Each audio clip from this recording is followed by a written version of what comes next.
sa balita ngayong tanghali. Panibagong oil price hike inaasahang ipatutupad ng mga kumpanya ng langis sa susunod na linggo. Ilang jeepney drivers hindi pa rin nakakuha ng fuel subsidy. MRT3 at LRT2 may libreng sakay para sa mga government employees sa September 18 hanggang September 20. Suspect sa pagpatay sa OFW na si Julie Biranara nahatulan na ayon sa Department of Foreign Affairs. 8 pulis na sangkot sa pamamaril kay Jemboy Baltazar inalis na sa serbisyo. UNTV News and Rescue kinilala sa pagbabahagi ng kasanayan at patuloy na suporta sa PCG. At wishers, may bagong aabangang kapanapanabik na istorya sa ikasyam na Wish Date Concert sa Oktubre. Magandang tanghali mga kasangbahay. Ngayon po ay araw ng Biyernes, September 15, 2023. At una sa mga balita ngayon tanghali. Pareho at walang binago ang House Committee on Appropriations sa halaga ng confidential and intelligence funds na nakasaad sa panukalang budget ng gobyerno sa susunod na taon. Samantala, target ng Kamara na maipasa ang panukalang budget matapos o bago matapos ang sesyon ng Kongreso sa September 27. Narito ang ulat ni Rosalie Coz. Aprobado na ng House Committee on Appropriations ang House Bill No. 8980 o ang 2024 General Appropriations Bill o GAB, gayon din ang committee report at schedule ng plenary debates. Ayon kay House Committee on Appropriations Senior Vice Chairperson at Marikina City 2nd District Representative Stella Kimbo, walang binago ang komite at nanatili lang ang proposed confidential at intelligence funds sa 2024 budget. Sa 5.768 trillion pesos na halaga ng panukalang pambansang pondo para sa 2024, hinihiling ng pamahalaan ang halagang 4.86 billion pesos para sa confidential expenses at 5.27 billion pesos naman para sa intelligence. Yes, everything else remains the same. Nagpahayag naman ng pagkabahala at pagkadismaya si ACT Teachers Party List Representative Franz Castro kaugnay nito. Aniya, umaasa siyang mabibigyan sila ng sapat na panahon upang usisain at kilatisin ang panukalang pondo. Samantala, ilan sa pagbabago sa GAB o General Appropriations Bill ng House Panel ang pagpapalawig ng 2 taon mula 1.5 taon para magamit ng mga ahensya ng pamahalaan ang kanilang Maintenance and Other Operating Expenses o MOOE. Inalis din ang probisyong umuobliga sa Kongreso na magsumite ng ulat sa ehekutibo. Formal namang itinakda ang plenary debates para sa proposed 2024 budget sa September 19 sa darating na Martes. Target maipasa ng House of Representatives ang General Appropriations Bill sa third at final reading sa September 27 bago ang session adjournment. Pagdating naman sa plenaryo, ang magsasagutan ay ang members of Congress. So ang mismong sponsor ng ahensya ang sasagot doon sa interpellator.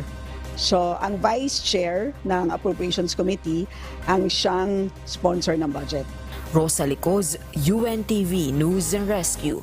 Diyos ang aming sandigan, serbisyo publiko ang aming pinahahalagahan. Mas lumalala ang problema sa scamming sa bansa kahit rehistrado na ang mga SIM card. Ayon kay Presidential Anti-Organized Crime Commission Executive Director Undersecretary Gilbert Cruz, nakakapagparehistro kasi kahit na gumagamit ng peking ID at peking litrato na siyang sinasamantala ngayon ng mga scammer. Ang detalye sa report ni Lea Ilagan. Mas malala pa sa problema sa illegal na droga ang scamming activity sa bansa. Ito'y dahil patuloy ang pamamayagpag ng mga text scam gaya ng mga nag-aalok ng trabaho na may malaking sweldo at text na nanalo sa raffle at mga bank verification. Ayon kay Presidential Anti-Organized Crime Commission, Undersecretary Gilbert Cruz, Kahit na nakarehistro na ang mga SIM, wala pa ring takot ang mga kriminal. Ito'y dahil naiirehistro nila kahit na gumagamit sila ng peking ID, litrato at iba pang detalye. Katunayan, sinubukan nito ng isang IT expert na resource person ng PAOK. Nairehistro nito ang cartoon character na si Bart Simpson at Luffy ng Japanese manga series na One Piece. Is becoming worse. Tapos, kung mapapansin nyo, parang ito na yung pwede natin sabihin na pwede nang tapat ito sa problema natin sa droga. Mas malaki yung kinikita ng mga scammers na to kaysa sa drugs. And the risk na maaresto sila mas maliit. Nakatago ka na sa fake identity, tapos naka-online ka pa. Ngunit ang DICT, nauna nang sinabi na istrikto ang requirement sa pagre-rehistro ng SIM. Tandaan nyo po na nung umpisa po tayong nagkaroon ng SIM card registration, medyo stricto tayo sa requirement ng government-issued ID. At sa umpisa nun, medyo nagkaroon ng maraming reklamo dahil may isang portion ng ating population na wala pong government-issued ID. At dahil doon, medyo mababa yung take-up ng SIM card registration dahil maraming walang ID, government ID. Ipinaliwanag din ng IT expert na gumagamit ang mga scammer ng GSM modem na kaya magpadala ng mensahe sa telepono ng sabay-sabay. Ito din aniyang ginagamit ng mga illegal na pogo sa kanilang lab scam, crypto scam at online scam. Ito po yung paglalagyan ng mga SIM card. So instead of using phone, so ito na po, mas madali at mas marami yung kayang gawin kumpara sa cellphone. With this machine, it can produce or do 64 SIM cards at a time. Kaugnay nito, imumungkahi ng PAOK sa mga mambabatas na gawing face-to-face ang registration ng SIM cards upang masigurong nagsasabi ng totoo ang mga nagre-rehistro. If it takes face-to-face registration para masala natin yan, I think that's the best suggestion we can. Dapat din aniyang i-review ng telcos ang mga nakapagrehistro na upang malaman na lahat ng ito ay mga lehitimo. Leia Ilagan, UNTV, News and Rescue. Diyos ang aming sandigan, serbisyo publiko ang aming pinahahalagahan. Dapat munang pansamantalang ipatigil ang SIM registration para sa mga bagong users. Iyan ang suwestyon ng Presidential Anti-Organized Crime Commission. Kasunod ito ng pagkakatuklas na tinatanggap ng system na ginagamit ng mga telecommunication company ang mga fake identities o peking impormasyon at larawan para makapag-register ng SIM. Ayon kay PAOK Chief Director Undersecretary Gilbert Cruz, kapag nakatigil na ang pagrerehistro online, ay maaari nang salain ang mga naunang nagrehistro. Pwedeng magkaroon ng physical o manual checking ng mga impormasyon ang mga telcos at otoridad para mapigilan at mapanagot ang mga manloloko. Kamakailan lang ay nakakumpiska sila ng isang device na kayang magpadala ng messages sabay-sabay gamit ang 64 SIM cards. Ito anya ang ginagamit ng mga scammers sa panloloko. Dagdag pa ni Yusek Cruz, ang nasabing device ay nabibili rin online. Arestado ng mga otoridad sa Pasay City kagabi ang isang Malaysian national dahil sa umano'y pagbebenta ng mga SIM na ginagamit sa iba't ibang modus ng panloloko. Ayon sa pulisya, sangkot umano ang suspect sa paglaganap ng pre-registered SIM na ginagamit sa mga scam. Ang detalye ay hatid ni Ryan Lacanlale live. Ryan, papaano nahuli ng mga otoridad itong Malaysian national na nagbebenta ng mga pre-registered SIM?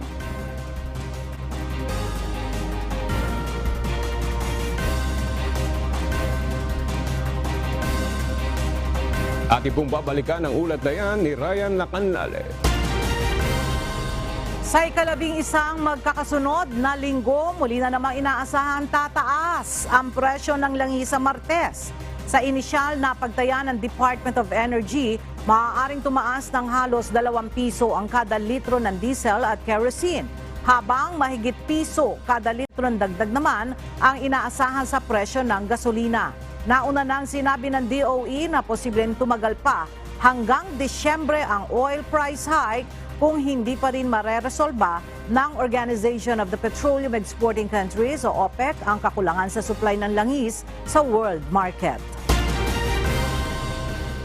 Bagaman noong Miyerkules pa sinimula ng Land Transportation, Franchising and Regulatory Board ang distribusyon ng fuel subsidy, may ilan pa ring mga jeepney driver ang hindi pa rin nakakakuha ng ayuda dahil sa problema sa kanilang prangkisa. At para sa detalye, yan ang ihatid ni JP Nunez live. JP, ano ang issue sa kanilang prangkisa? Bakit may mga jeepney driver pa rin yung hindi nakakakuha ng fuel subsidy? Aga ang hinaing ng ibang mga tsuper ng tradisyonal na jeep, sana bukod sa mga operator ay direkta ring maibigay ang fuel subsidy sa mga jeepney driver. Ang problema nila ng ilan, hindi sila na-issuehan ng fuel subsidy card dahil isa sa requirement nito ay yung original na prangkisa na nakapangalan mismo sa operator. Mayroong ibang operator na binili ang unit ng jeep pero hindi na sa kanila na ilipat ang pangalan ng prangkisa o yung Certificate of Public Convenience. Para sa mga tsuper ng jeep, mahirap ito, lalo't sunod-sunod na ang pagtaas ng presyo ng diesel na kanilang kinokonsumo. Ilang linggo lamang ang nakararaan, naglabas ng panibagong memorandum circular ang LTFRB kung saan pinahihintulutan na ang paglilipat ng prangkisa. Gayunman, mayroong mga driver ng jeep na hindi pa ito alam o hindi pa nila nalalakad kaya wala pa silang fuel subsidy card sa ngayon. Sa pananaw naman ng isang transport cooperative sa Quezon City, bukod sa fuel subsidy, mas mainam rin nila na mapayagan ang pisong provisional fare o yung pisong dagdag pasahe sa mga jeep. Ang 6,500 pesos kasi na fuel subsidy, ilang araw lang nilang magagamit ng mga driver, samantalang ang pagtaas naman ng presyo ng diesel ay sunod-sunod na. Kung madadagdagan nila ng piso ang pamasahe sa jeep, nasa 200 to 300 pesos ang madadagdag sa kita ng mga tsuper sa maghapong pamamasada. Samantala, kinukuha pa natin sa Land Transportation Franchising and Regulatory Board o LTFRB ang datos kung ilan na ang narilisan ng fuel subsidy at magkanong halaga na ang nai-transfer ng Land Bank sa mga benepisyaryo. Yan muna ang ating latest live mula dito sa Quezon City. Balik sa iyo, Aga. Maraming salamat, JP Nunez. Good news para sa mga empleyado ng gobyerno. May handog na libreng sakay ang MRT-3 sa darating na September 18 hanggang September 20. Ayon sa MRT Management, ito ay bilang pakikiisa sa pagdiriwang ng 123rd anniversary ng Philippine Civil Service. Libreng makasasakay sa MRT-3 ang mga government employees sa buong operating hours ng tren. Bukod sa MRT-3, may libreng sakay ring handog ang LRT Line 2 para sa government employees mula September 18 to September 20. Iiral ito ng 7 a.m. hanggang 9 a.m. at 5 p.m. hanggang 7 p.m. Kinakailangan lamang na magpakita ng valid government ID para makapag-avail ng libreng sakay. Bahagyang tumaas ang presyo ng asukal sa ilang pamilihan sa Quezon City. Ayon sa mga nagtitinda, kulang at kakaunti ang supply ng asukal ngayon, kaya naman tumaas ng nasa 5 hanggang 10 piso ang benta ng kada kilo nito. Mula sa Muñoz Market sa Quezon City, alamin natin ang presyuhan ng asukal mula kay Harry Ilagan live. Hari, nasa magkano na ba yung bentahan ng asukal ngayon? Magandang tanghali sa iyo, Aga. Nasa 5 piso hanggang 10 piso nga ang itinaas ng kada kilo ng puting asukal sa ilang pamilihan sa Quezon City ngayong linggo.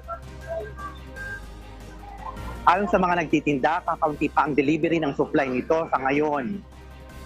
Sa Mega Q-Mart, ang puting asukal na dating 90 pesos ang kada kilo, ngayon ay nasa 95 hanggang 100 pesos na ang kada kilo.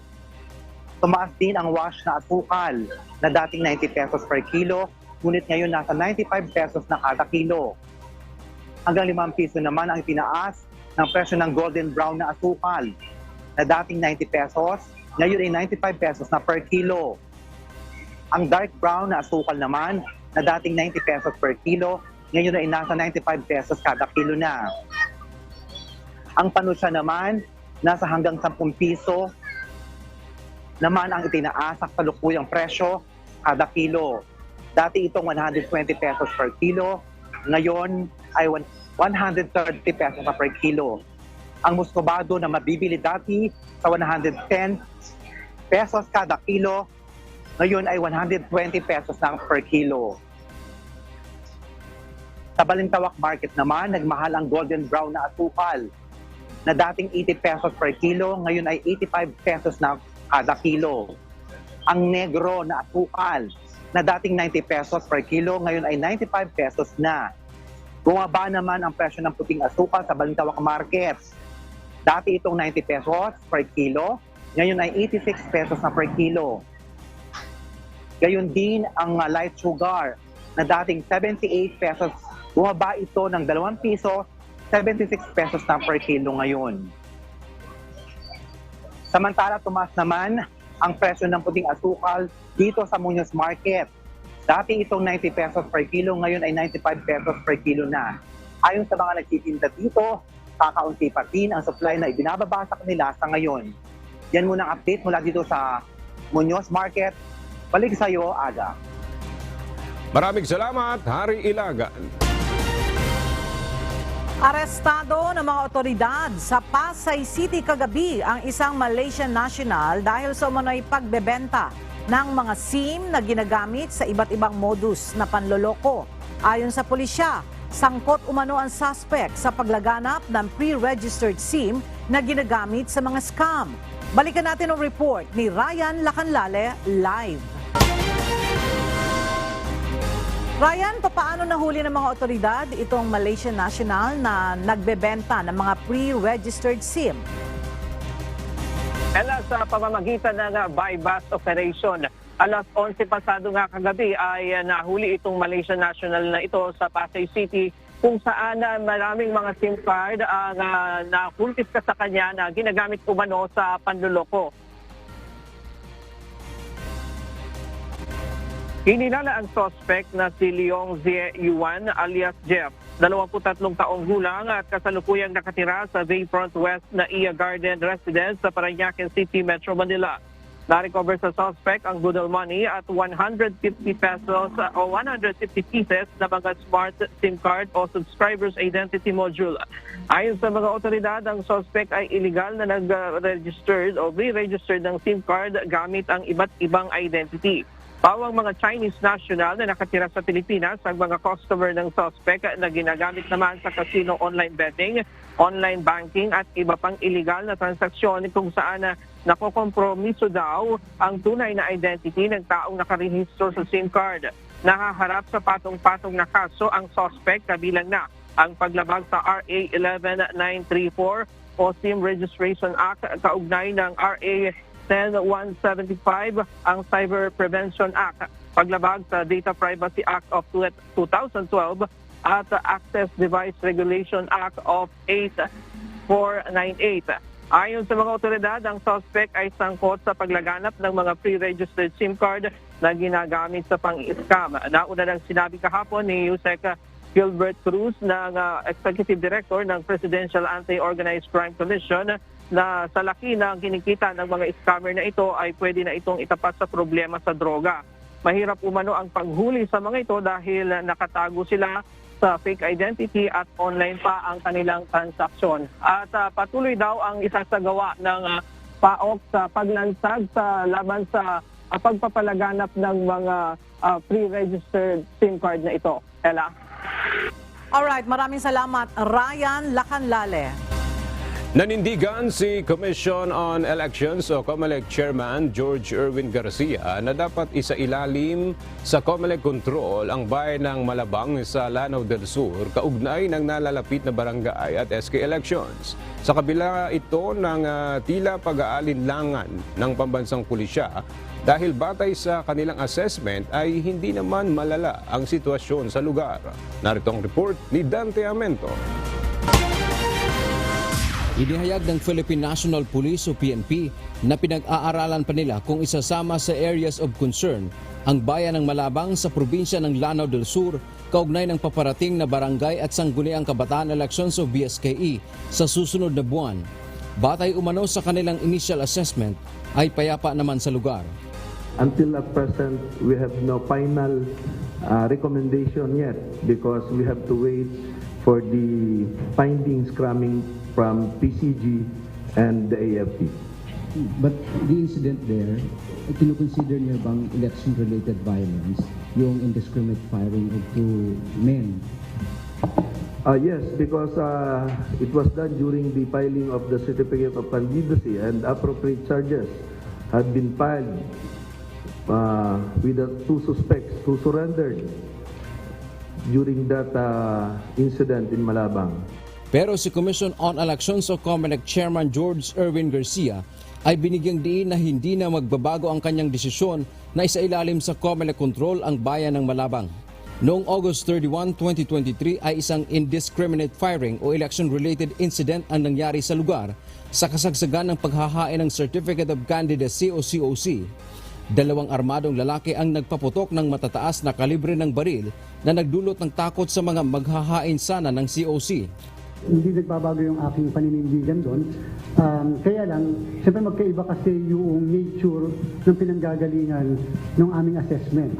Sila, sa PNP, sila yung nandun talaga sa ground, sila yung in control at in charge sa prison order. So, i-respeto natin yung kanilang sasabihin. Sa part naman ng COMELEC, lalo-lalo na sa part ko, ang aking tinignan kasi doon yung violation ng batas eh. Ang dalawang sospek ay sumuko kamakailan sa mga otoridad at batay sa investigasyon, tauhan ito ng kasalukuyang alkalde ng Malabang na si Alinader Balindong. Hindi lamang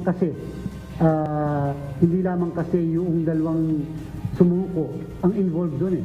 Meron kasi involved and therefore nagkaroon ng politika. So sa aking palagay, bilang isang abogado lang, sa aking palagay dapat ilagay sa COMELEC control yun. Nag-issue ng show cause order o pinagpaliwanag ng COMELEC ang alkalde. Inaasahang haharap ito sa Law Department ng COMELEC sa darating na Miyerkules, September 20, 2023. Dante Amento, UNTV, News and Rescue. Diyos ang aming sandigan, serbisyo publiko ang aming pinahahalagahan. Nabigyan ng karagdagan 2.5 billion pesos na pondo ang Commission on Elections para sa pagsasagawa ng 2023 Barangay and Sangguniang Kabataan Elections sa October 30. Ito ang ipinahayag ni Senate Minority Leader Aquilino Coco Pimentel III sa deliberasyon ng 22.9 billion pesos na proposed budget ng COMELEC para sa taong 2024. Ayon kay COMELEC Chairperson George Erwin Garcia, kailangan nila ng additional budget bukod sa orihinal na 8.441 billion pesos na ibinigay sa kanila bunsod ng lumaking bilang ng mga bagong botante. Sa ngayon ay umabot na sa 11 bilyong piso ang kabuang pondo ng komisyon para sa nalalapit na halalan. Sasampahan na ng kaso ng Commission on Elections ang mga aspirant para sa barangay at SK elections na inisyuhan ng show cause order, subalit hanggang sa ngayon ay hindi pa rin sumasagot sa COMELEC. Mula sa Maynila, alamin natin ang detalye mula kay Dante Amento live. Dante, anong kaso ang isasampa ng COMELEC laban dito sa mga BSKE aspirants na hindi tumutugon sa show cause order? Magandang tanghali, kabilang dyan kabilang sa mga isasampa ng Commission on Elections na kaso sa mga kandidato ay yung disqualification case kapag hindi sila sasagot doon sa inisyo na show cause order ng COMELEC. At mayroon ding election offenses, bunsod ng premature o maagang pangangampanya. Ayon kay COMELEC Chairman George Erwin Garcia, mula nang mag-issue sila ng show cause order, ilang araw na ang nakararaan dahil sa reklamo ng premature campaigning bunsod ng mga nakitang illegal campaign materials ay walang nagbigay ng kanilang sagot o paliwanag. Dagdag pa ni Garcia, hihintayin muna nila ang confirmation na natanggap na ng mga ito ang show cause order bilang bahagi ng due process. At pagkatapos ito, kapag hindi pa rin sila sasagot, ay tuluyan na silang sasampahan ng kaso. As of September 14, 2023 o kahapon ay nakapaglabas na ng 626 show cause order ang COMELEC sa mga kandidato sa iba't ibang bansa. Sa ngayon ay may task force kontra EPAL na binuo ang komisyon para sumanggap ng sumbong o reklamo hinggil sa maagang pangangampanya. Kapag mapapatunayan na sila ay lumabag, sila ay mapaparusahan ng o sila ay mawawalan ng karapatan, tuluyang mawawalan ng karapatan sa pagboto at gayon din sa pagtakbo sa pampubliko o sa public office at sila ay maaaring makulong ng 1 hanggang 6 na taon. Yan ang ating update mula dito sa Maynila. Balik sa iyo, Aga. Maraming salamat, Dante Amento. Naniniwala ang ilang mambabatas at eksperto na napapanahon nang maipasa ang panukalang batas na magtatakda ng maritime zone sa Pilipinas kasunod ng paglalabas ng 10-dash line map ng China. Makatutulong din nila kung magiging malinaw ang hangganan ng mga karagatang sakop ng Pilipinas para maayos itong maipagtanggol. Narito ang report ni Harleen Delgado. Sinimulan na ng binuong Special Committee on Philippine Maritime and Admiralty Zones ng Senado ang pagdinig sa panukalang batas na magdedeklara ng maritime zones ng Pilipinas na sang-ayon sa United Nations Convention on the Law of the Sea o UNCLOS. Ayon kay Senator Francis Tolentino, maaari itong maging basehan ng bagong standard map ng Pilipinas kung saan malinaw nang nakasaad ang maritime zones ng bansa. Kabilang na ang Territorial Sea, Contiguous Zone at ang Exclusive Economic Zone o EEZ. Tugon-an niya ito sa inilabas na 2023 edition standard map ng China na mayroong 10-dash line na sumasakop sa malaking bahagi ng West Philippine Sea. Mahalaga rin anya na maitakda ang maritime zones ng Pilipinas para responsableng mapakinabangan ng mga Pilipino ang resources dito gaya ng mga isda at langis. The vast and untapped energy resources in the West Philippine Sea remain idle, with Rectobank alone estimated to have 165 million barrels of oil. How can Filipinos properly enjoy the bounties of the ocean and manage the same kung wala tayong maritime zones? Ayon sa Asia Maritime expert na si Gregory Polling, matibay na ang claims ng Pilipinas sa ilalim ng international law at mas mapapalinaw lamang ito sa panukalang bagong batas. It doesn't change the nature of Philippine claims. The Philippines is entitled to these claims. They are immutable, just as they are for every other nation under the UN Convention on the Law of the Sea.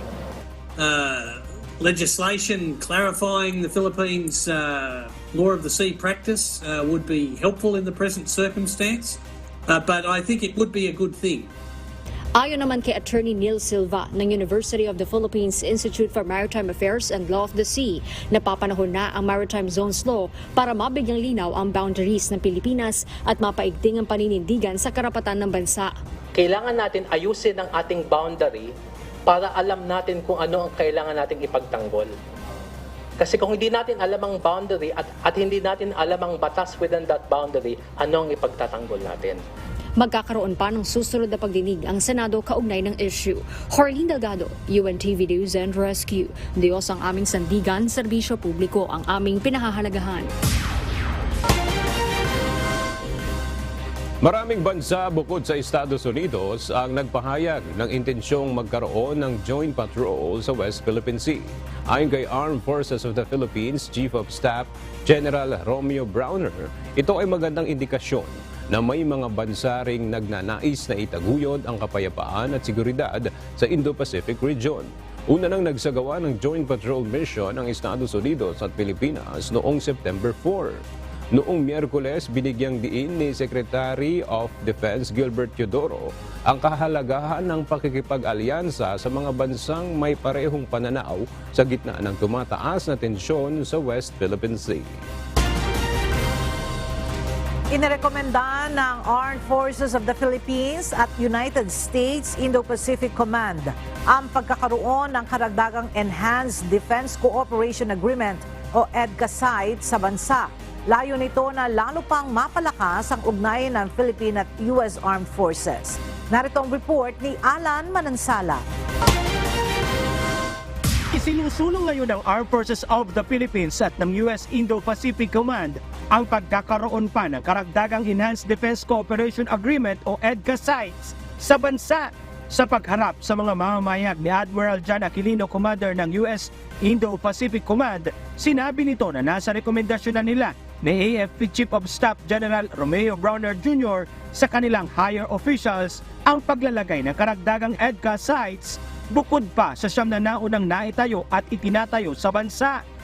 General Browner and I may make recommendations to our senior leaders for the consideration of additional sites, but there's still work to do. Gayunman, kailangan muna nilang hintayin ang magiging sagot ng kanilang superiors bago ito maisapinal. Binigyang din nila na mas nadagdagan pa ang mga proyekto ngayong may siyam ng EDCA sites sa bansa. Ang dating 32 projects, nadagdagan pa ito ng panibagong 63 na popondohan ng Estados Unidos na aabot sa $110 million para makapagtayo ng capability capacity para magamit ng AFP US Armed Forces. When we talk about EDCA sites, these are actually, as mentioned, these are existing Philippine camps or Philippine bases. We are just opening this up for shared use with our counterpart, with our only ally, the United States, because we believe that doing certain things together would bring more value. For instance, training together. So some of these EDCA sites would be designed specifically for joint training. Sinabi rin ni Browner na bagamat malaki ang guguguling pondo ng US government para sa mga proyektong idaragdag sa mga EDCA sites, tutumbasan naman ito ng Philippine government. Taong 2014, pinirmahan at nabigyan ng access sa EDCA ang mga tropa ng Estados Unidos. Dito pinapayagan silang magtayo ng mga pasilidad at magpreposisyon ng kagamitan, eroplano at sasakyang pangdagat. Noong Pebrero nagkasundo ang Pilipinas at Estados Unidos na italaga ang 4 na bagong mga lugar ng EDCA sa estratehikong mga bahagi ng bansa na may layuning mapabilis ang buong implementasyon ng kasunduan. Kabilang na rito ang Naval Base Camilo Ocias, Santa Ana, Cagayan, Lalo Airport sa Lalo, Cagayan, Camp Melchor de la Cruz sa Gamok, Isabela at Balabac Island sa Palawan.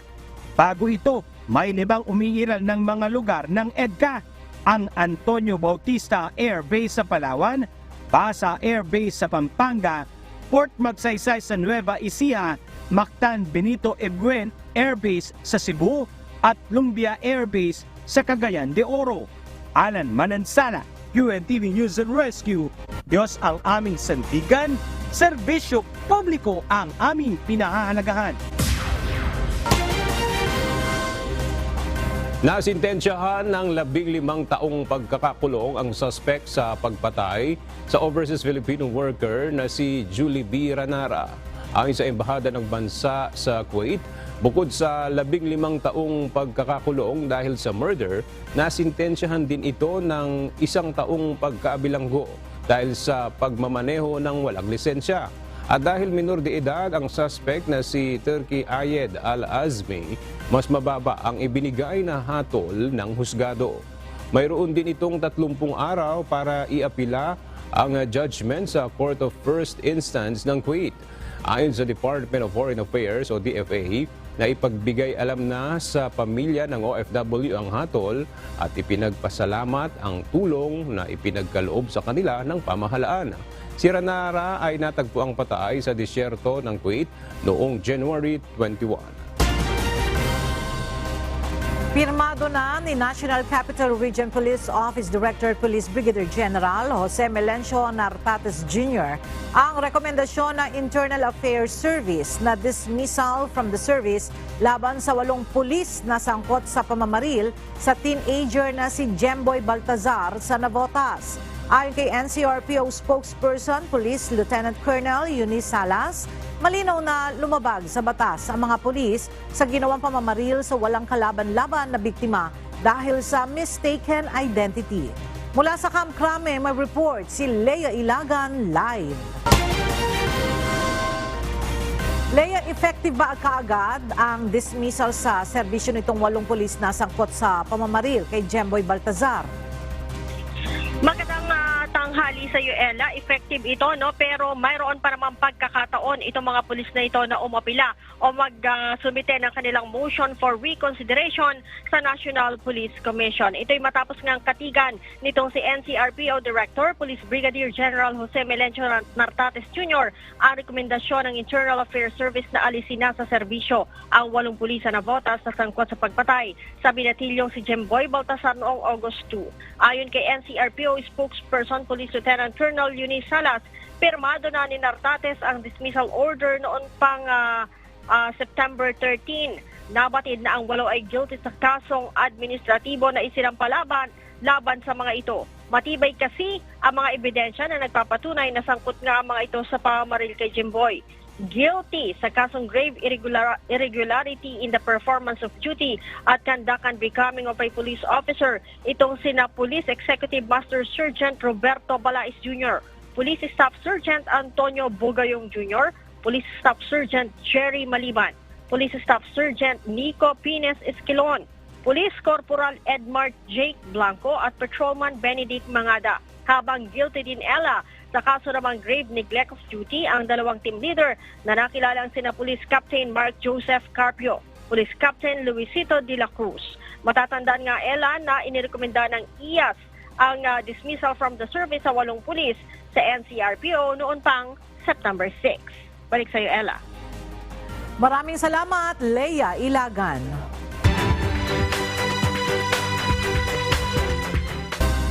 Naglunsad na ng manhunt operations ang Police Regional Office ng Cordillera upang mahuli ang suspect sa pagpatay sa isang abogado sa Bangued Abra. Kahapon, tinambangan ng riding in tandem ang abogado at pinagbabaril ito habang nasa loob ng kanyang sasakyan. At para sa detalye, makibalita tayo kay Grace Flores live. Grace, may lead na ba ang pulisya kung sino ang suspect sa pamamaril? Yes, Ella, magandang tanghali. Sa ngayon nga ay wala pang impormasyon ang binibigay ang Police Regional Office Cordillera hinggil kung sino nga ang nasa ulo sa pagpaslang ng naturang abogado sa Bangued Abra. Walang awang pinagbabaril ng mga armadong riding in tandem sakay ng motorsiklo ang isang abogado na asawa ng dating Regional Trial Court Judge sa harap ng kanilang bahay sa Bangued Abra kahapon araw ng Webe.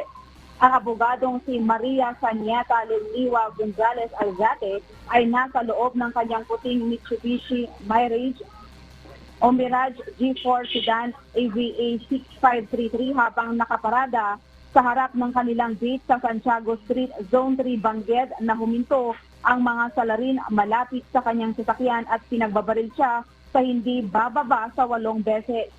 Nakatakas naman ang 2 salarin na nakasakay sa motorsiklo. Sinabi ni Brigadier General David Peredo Jr., Cordillera Regional Police Director, nag-utos na siya ng agarang paghahanap sa mga salarin na mabilis na tumakas mula sa pinangyarihan patungo sa Barangay Consilman, Zone 2, Bangued. Ang biktima ay asawa ni Rafael Alzate, dating acting presiding judge ng parehong RTC Branch 24 sa Cabugao, Ilocos Sur at RTC Branch 58 sa Bukay, Abra. Patuloy ang investigasyon ng Abra Provincial Police Office upang matukoy ang pagkakakilanlan ng mga salarin at motibo sa krimen. Ito umano ang unang insidente ng pamamaril sa Abra mula nang ipatupad ang election gun ban kaugnay ng gaganaping barangay at sangguniang kabataan election. At yan muna ang balita. Balik sa iyo, Ella. Maraming salamat, Grace Flores.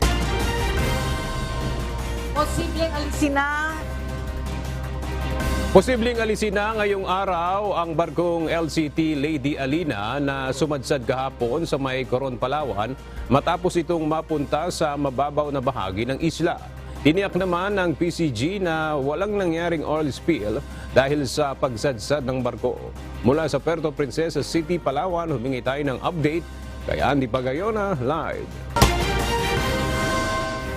Andy, ano ba ang dahilan bakit sumadsad yung barko sa may Coron, Palawan? Aga sa initial na investigasyon ng Philippine Coast Guard, nagkaroon umano ng miscalculation ng crew ng barko at wala ring nakitang bahura sa kanilang GPS kaya ito sumadsad sa karagatang sakop ng Coron, Palawan. Pasado alas 3 ng hapon, September 14, 2023, nang respondihan ng Philippine Coast Guard ang isang barko na sumadsad sa karagatan ng Coron, Palawan malapit sa Cadiz Point ng lalawigan. Sa inilabas na report ng Philippine Coast Guard, ang barkong LCT Lady Alina ay nagkaroon ng miscalculation ng crew ng barko dahil sa zero visibility at hindi nakita sa GPS, kaya ito sumadsad sa mababaw na bahagi ng karagatang nasasakupan ng bayan ng Coron.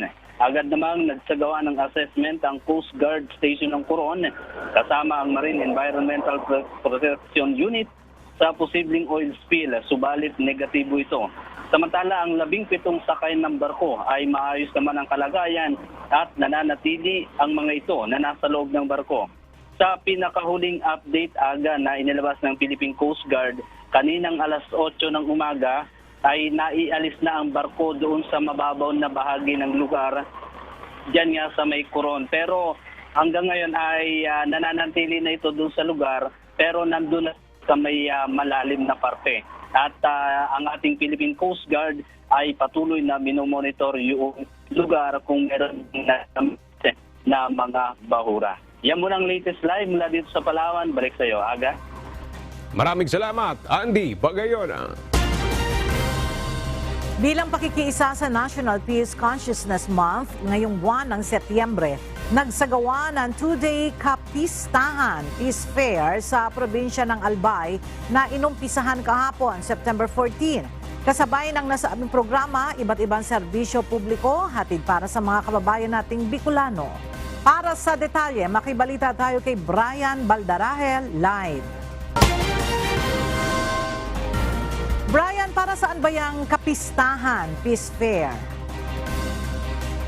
Yes, layo ng kapistahan Peace Fair na maipaalala sa bawat Pilipino ang pananagutan nito sa pagkakaroon ng mapayapang lipunan sa pamamagitan ng pakikiisa sa inilulunsad na programang pangkapayapaan ng gobyerno. Sa 2 araw na pagbubukas ng kapistahan Peace Fair sa probinsya ng Albay, naging kaisa ang iba't ibang ahensya ng gobyerno. Kabilang dito ang Philippine National Police at Philippine Army. Karamihan din sa dumalo ay ang mga estudyante mula sa Bicol University na siyang nag-organisa sa naturang aktibidad. Naging panauhin pandangal din sa nasabing pagtitipon si Presidential Advisor on Peace and Reconciliation and Unity, Secretary Carlito Galvez Jr. Sa kanyang talumpati, kaninang umaga binigyan din ito na ang mga accomplishment program ng pamahalaan ukol sa usaping pangkayapaan, kabilang dito ang pagdami ng mga lugar na insurgency-free na. Hinikayat din ito ang mga Bicolano sa patuloy na pakikiisa sa paglaban sa insurhensya sa bansa. Kasabay nito, ay nagbukas din ng iba't ibang outlet o mga tindahan na ang pangunahing ibinibida dito ay mga produktong tatak Bicolano, gaya ng pagkain na may halong gata at iba't ibang prutas, pili-nuts at mga organic na pagkain. Mayroon ding inilagay na Kadiwa Store kung saan makabibili ang ating mga kababayang Bicolano ng mga murang gulay at bigas kumpara sa presyo nito sa merkado. Nag-aalok din ng one-stop shop services ang Philippine National Police Region 5, kabilang dito ang pagkuha ng police clearance, drug test, pagpoproseso ng license to own and possess firearms. Maaari din magproseso dito ng claims ang mga retiring PNP personnel. Matatagpuan ang kapistahan Peace Fair dito sa Carlos Imperial Gabaldon Building sa loob ng campus ng University o Bicol University dito sa siyudad ng Legazpi. Tatagal ito hanggang mamayang hapon, At yan muna latest mula dito sa Albay. Balik sa inyo. Maraming salamat, Brian Baldarahe.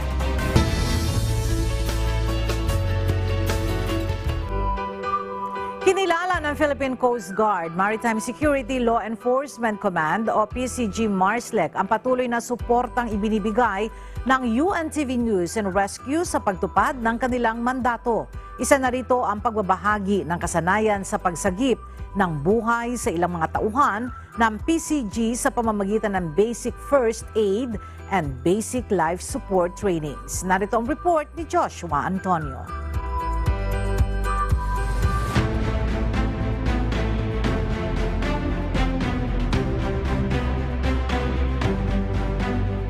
ng pagpapalakas at pagpapalawak ng kaalaman sa pagsagip ng buhay. Pinagdaanan ng grupo ang serye ng mga pagsasanay upang makatugon sa layunin ni Mr. Public Service Kuya Daniel Razon na makatulong sa mas marami nating kababayan. Water Safety, Survival and Rescue Techniques Training. Taong 2014 nang magsimula ang ugnayan ng UNTV News and Rescue at Philippine Coast Guard. Dito ay tinuruan ng PCG ang miyembro ng UNTV Rescue kung papaano makakatulong sa pagsagip ng buhay sa isang taong nalulunod. Nung tayo ay nag-training sa WASAR, ang Coast Guard talaga ang isa talaga sa magandang lapitan for the training. So nakapag-training tayo. And then, nitong early years na naman na nagdaan, tayo naman yung nagbigay naman sa kanila ng kaalaman pagdating sa pagbibigay ng paunang lunas. Lumipas ang ilang taon ay naging bahagi din ng Philippine Coast Guard sa mga isinagawang rescue summit ng UNTV News and Rescue.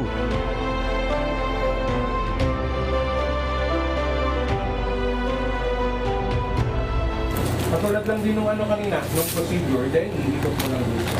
Ngayon, tuturo namin sa inyo yung backboarding. Pangalawa, to prevent added injury or danger. Gamit ang kamay po natin, magbibigay tayo ng diin para makontrol natin yung pagdurugo. At ngayon taon naman ay ang pagbibigay natin na nakapagsagawa naman ang UNTV News and Rescue ng 3 araw na Basic First Aid and Basic Life Support Training sa ilang miyembro ng Maritime Security Law Enforcement Command o MARSLEC ng PCG. Siyempre, una, nagpapasalamat tayo sa Diyos na nabigyan tayo ng pagkakataon na makabahagi din sa mga kasama natin sa Philippine Coast Guard na makapagbahagi ng kaalaman pagdating sa first aid na magagamit nila hindi lang naman sa lupa, kundi kahit sila ay nasa dagat, habang sila ay nagpapatrolya, habang sila ay nagumaganap ng kanilang mga tungkulin sa bayan, magagamit nila yun kung kakailanganin. UNTV News and Rescue. Tulong ko na bago balita.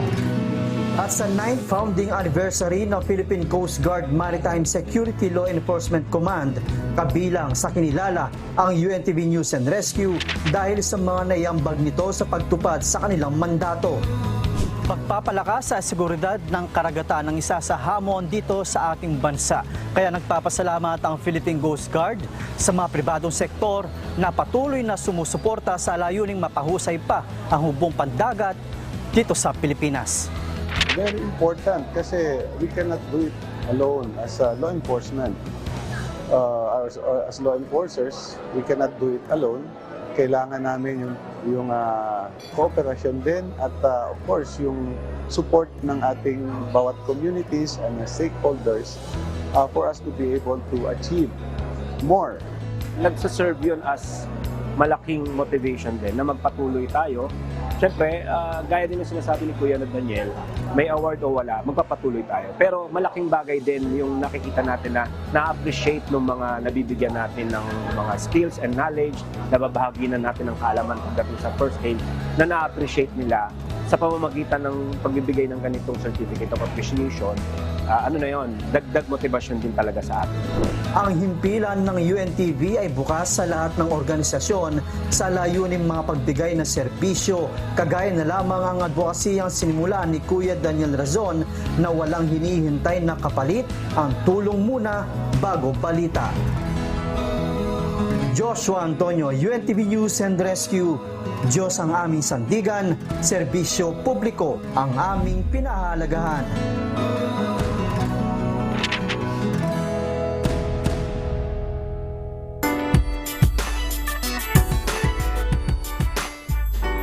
Ngayong Oktubre ay isa na namang panibagong serye ng Wish Date ang aabangan ng mga wisher. Sa katunayan ay sinimulan na nga ang taping ng mga eksena para sa short film na Wish Date Memoir. Narito ang report ni Gladys Tuwari. I know that my living does not make any sense. Mauunawaan ko kung magalit ka dahil dito. I wish there's a better way. Sana hindi ko na kailangan pang umalis. Sino ba naman ang hindi naiyak sa kwento ng pag-iibigan ni na Annabelle at Rolly sa Wish Date Solstice? At matapos tayong paiyakin. Bagaman marami pa sa atin ang hindi pa nakaka-get over sa istoryang ito. Isa na namang serye ng wish date ang aabangan ng mga wisher ngayong Oktubre. Panibagong kwento ang matutunghayan ng mga wisher na tagos sa puso. Ang Wish Date Memoir. Ito ay sa pagtutulungan ng Wish 1075 at KDR Music House. Sa pagsisimula ng taping ng mga eksena, ibinahagi ng mga aktor ang kanilang karanasan. Ang story naman is very, kumbaga madaling ma-connect sa tao. Masaya-masaya kasi nga yung iba sa kanila first time ko lang makakasama din sa work. Pero yun naman syempre, lagi naman very professional naman talaga. Ang bilis nga lang ng mga eksena namin. Usually talaga iba't ibang shots lang. Pero yun nga, masaya, magaan katrabaho. Working with Wish, syempre always a pleasure naman. Kahit naman saan mapunta talaga pagka-wish naman syempre hanggat kaya, no? Awat tulong. I'm very thankful kay Direk Arnold Sanchez kasi tinulungan niya kami and he guided us sa lahat ng process. Really happy kasi sobrang gaan nila makatrabaho and I'm really grateful for the opportunity. Hindi lang sina Devon Saron at Good Morning Kuya host and Anak TV Ambassador Joshua Junicio ang mapapanood dito. Dahil pagbibidahan ito ng premyadong aktres na si Alice Dixon at Luella de Cordova kasama ang promising star na si Shaira Diaz. Ang mga tao dito super polite, napakabait. Hindi sila ganun ka-strict, pero nakukuha namin kung ano yung gusto nila na i-portray namin. Kaya natutuwa ako dito kasi napakagaan sa loob na umarte. Parang parang chill-chill lang. Ganun ang nakakatuwa. Masarap yung pakikisama nila sa amin. Hindi kompleto ang Wish Date short film kung wala ang live performances ng mga sikat na OPM artists. Abangan kung saan iikot ang kwento at mga awitin na inihanda ng Wish 1075 sa Wish Date Memoir. Yung mga nakalipas na mga wish dates, medyo talagang malulungkot no? Pero asahan na nila talaga pag wish date talagang iiyak sila. Ayan mga kasambahay, iniimbitahan ko po kayo manood ng Wish Date Memoirs this October 1. Marami po silang aabangan dito. Sana panoorin niyo po, October 1 na po yan, Memoirs. Konting tulog na lang. Manonood na naman tayo ulit ng itong isa na namang pinakaabangan natin. Magbaon na po kayo ng inyong mga panyo. Gladys Tuwabi, UNTV News and Rescue. Diyos ang aming sandigan, serbisyo publiko ang aming pinahahalagahan.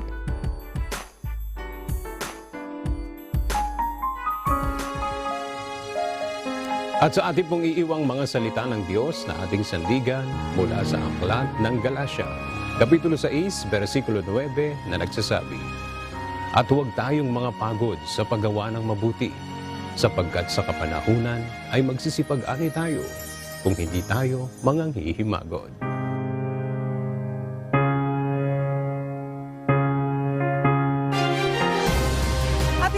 Balitang aming tinutukan at inaksyonan dahil sa aming pagbabalita, una ang pagkalinga sa kapwa. UNTV News, may balita saan mang panig ng daigdig. At dito sa UNTV, Diyos ang aming sandigan, serbisyo publiko ang aming pinahahalagahan. Magandang tanghali.